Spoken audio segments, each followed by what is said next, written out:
sini akan menjelaskan salah satu tokoh Minangkabau, yaitu Syekh Jamil Jahu. Yang pertama, riwayat hidup Jamil Jahu. Muhammad Jamil Jahu merupakan salah satu ulama kenamaan Minangkabau pada abad ke-20 yang lahir pada tahun 1875 di sebuah daerah yang bernama Jahu di Padang Panjang, Sumatera Barat. Muhammad Jamil Jahu dibesarkan dalam keluarga yang kuat dan taat menjalankan agama. Agama ayah dia adalah seorang dahi di nagari Tambang dan bergelar Datu Agara dari suku Guci di nagari Tambang pada Padang Panjang. Sedangkan ibu dia bernama Bui adalah seorang perempuan yang disegani daerah tersebut. Sejak kecil, Muhammad Jamil Jahu telah dididik oleh ayah dia dengan pengajaran agama yang sangat kuat sehingga pada usia 13 tahun Muhammad Jamil Jahu kecil telah fasih membaca Al-Quran dan hafal rukun Islam dan kifayatnya. Sedari kecil dia juga telah belajar kitab perukunan kepada sang ayah. Melihat kesungguhan dan kecerdasan Muhammad Jamil Jahu, sang ayah mengajarkan langsung kitab kuning kepada Muhammad Jamil Jahu. Muhammad Jamil Jahu juga termasuk tokoh yang mempelopori berdirinya Persatuan Tarbiyah Islamiyah dan dikenal dengan Perti. Bersama dengan teman dia Sulaiman Arusuli yang terkenal dengan nama Inyi Candung, Abbas Kadi Padang Laweh, Abdul Wahid Tabe Gadang, dan yang lainnya yang bertujuan untuk membentangi mazhab Syafi'i dan i'tiqad Ahlus Sunnah wal Jamaah. Selain tokoh yang mempelopori berdirinya Persatuan Tarbiyah Islamiyah di Minangkabau, Muhammad Jamil Jahu juga merupakan tokoh yang mempelopori berkembangnya Muhammadiyah di Minangkabau. Selain Muhammad Jamil Jahu, seorang tokoh yang aktif dalam berbagai kegiatan sosial dan keagamaan, hal yang paling awal dan fundamental yang dilakukan Muhammad Jamil Jahu setelah pulang dari Mekah adalah mendirikan halaqah di kampungnya di Jahu, Padang Panjang. Halaqah ini banyak dikunjungi oleh orang-orang Syiah dari berbagai negeri karena ketinggian ilmu dan kepintaran dia menangani isu yang berkembang di tengah masyarakat. Halaqah ini menjadi terkenal. Halaqah ini cikal bakal berdirinya Madrasah Tarbiyah Islamiyah Jahu. Hingga kini Madrasah Tarbiyah Islamiyah Jahu menjadi lembaga pendidikan Islam yang tetap eksis dan dipercaya oleh masyarakat Minangkabau. Namanya masih harum seperti sedia kala.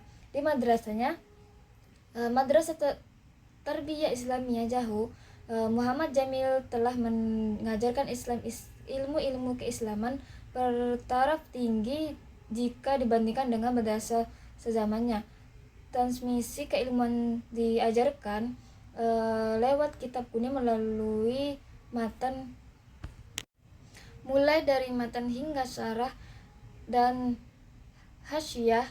Dalam nahwu misalnya untuk tingkat awal diajarkan matan al-Jurmiyah, kemudian syarah-syarahnya tingkat tinggi diajarkan syarah Ibnu Aqil, Alfiyah, dan kelas yang paling tinggi yang diajarkan kitab Syabah As-Sumni. Kelas selain itu, untuk kelas tinggi pembelajaran diajarkan dengan metode debat dan dengan referensi kitab-kitab fikih yang cukup rumit seperti Mahali. Selanjutnya karya-karya dari Syekh Jamil Jahu. Yang pertama, Takdir Al-Qulub fi Muqarabah Alami Al-Ghuyub. Karya ini adalah tulisan Muhammad Jamil Jahu yang sedang penulis teliti dengan sebagai sumber primer dalam peneliti ini. Karya ini merupakan tulisan Muhammad Jamil Jahu dalam bidang tasyawuf. Kitab ini merupakan karya monumental Muhammad Jamil Jahu yang ditulis dalam bahasa Arab yang indah dengan cita rasa sastra, namun sudah cerna mengikuti gaya penulisan Ihya Ulumuddin Al-Ghazali. Kitab ini menjadi rujukan pembelajaran tasawuf pada Madrasah Tarbiyah Islamiyah Perti. Hingga kini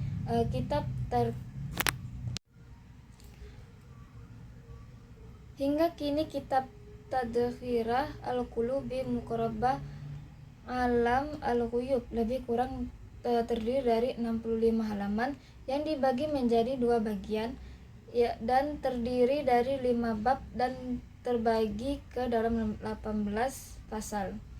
Yang kedua, Kasyafatul Awisya fi Syarah Matan Al-Jurumiyah. Karya ini merupakan syarah dari Matan Al-Jurumiyah yang sangat masyhur dalam ilmu nahwu. Penulisan karya ini menjadi bukti keilmuan Muhammad Jamil Zahu yang sangat mumpuni dalam bidang nahwu. Dalam karyanya dia menulis komentar Matan Al-Jurumiyah secara luas dan menyertakan kajian i'rab yang lengkap terhadap matan kitab ini, sehingga bukan hanya bidang keilmuan nahwu yang diperoleh pembaca, namun juga posisi i'rab dan memperkaya keilmu bahasa Arab. Hadirnya karya Muhammad Jamil Zahu ini menambah khazanah kepustakaan ulama Minangkabau bidang tata bahasa Arab. Selanjutnya pemikirannya Jamil Zahu. Yang pertama, Muhammad Jamil Zahu dalam pergolakan kaum tua dan kaum muda. Muhammad Jamil Zahu termasuk ke dalam kelompok ulama kaum tua, meskipun Muhammad Jamil Zahu termasuk ke dalam kelompok ulama kaum tua. Akan tetapi Muhammad Jamil Zahu bukanlah ulama yang fanatik dan anti terhadap pembaruan. Hal ini terbukti ketika Muhammadiyah mulai masuk ke Minangkabau. Muhammad Jamil Zahu. Yang kedua, pandangan Muhammad Jamil Zahu tentang ijtihad. Muhammad Jamil Zahu adalah ulama yang teguh pendirian dan tegas terhadap orang yang secara mudah berfatwa dalam agama. Pandangan dia terhadap pintu ijtihad jelas bahwa ijtihad tidak bisa dilakukan oleh semua orang. Bahkan menurut dia, di antara penyebab yang menjadikan agama ini hancur adalah mujtahid yang berfatwa sesuai bahwa nafsunya tanpa didasari oleh ilmu yang cukup. Pandangan dia